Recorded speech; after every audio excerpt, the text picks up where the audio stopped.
Okay, so for those of you who are interested in seeing what the Brother KE100 motor does, and why I drove 20 hours to get one from Melbourne to Sydney and then back again, I'm going to do a little video just to demonstrate why it was actually worth it.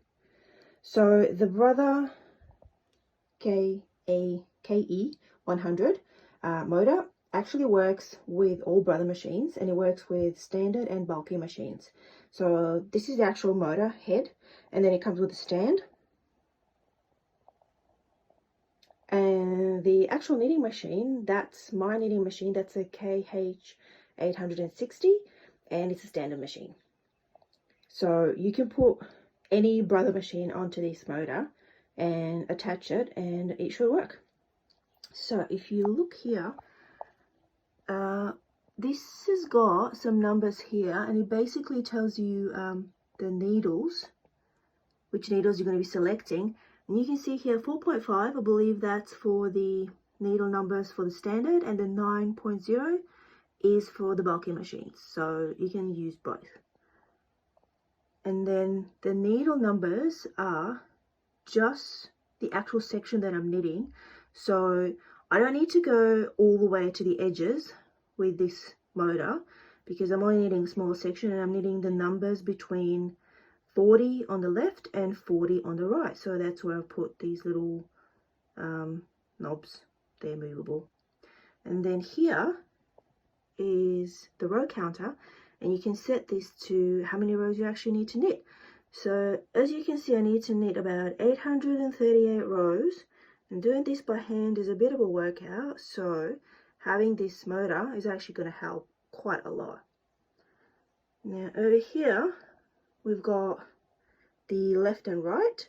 So the left button is currently lit up, which means when this starts, the carriage is going to go to the left. And then you've got like a little snaky symbol next to it, and then you've got one that's just like two lines. So the two lines means it's going to go left and stop, and it's going to go right and stop. The snaky symbol means it's going to keep going left, right, left, right, left, right, for however many rows you set it to do. And the light also will keep changing as you're doing that. So, okay, we'll go back here. I'm going to try and sit down. And I've already done a little bit of knitting here. The cast on has to be done by hand, so the motor doesn't fix all your problems.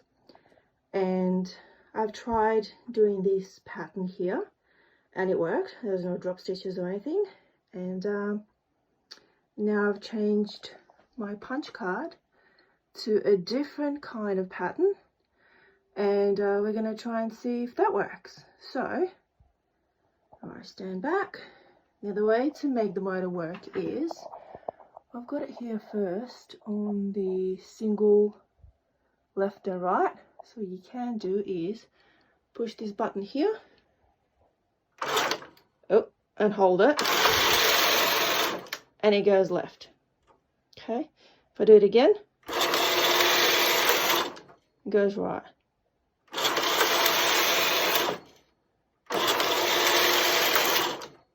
Now the thing with this is you got to hold it, but you can also do the same thing with, it's moved, all right, excuse my sock, pressing this once, the foot control,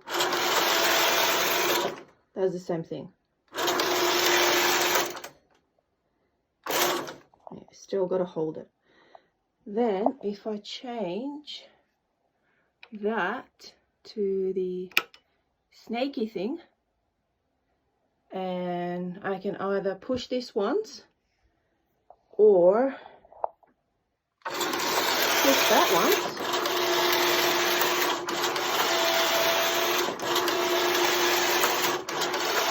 and it's going to keep going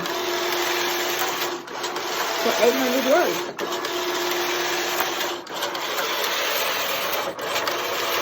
And the punch card advances the pattern.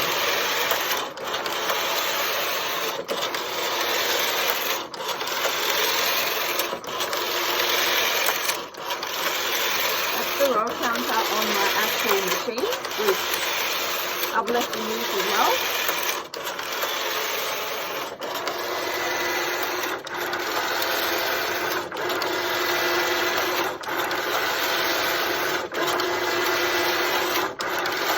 And the other row counter.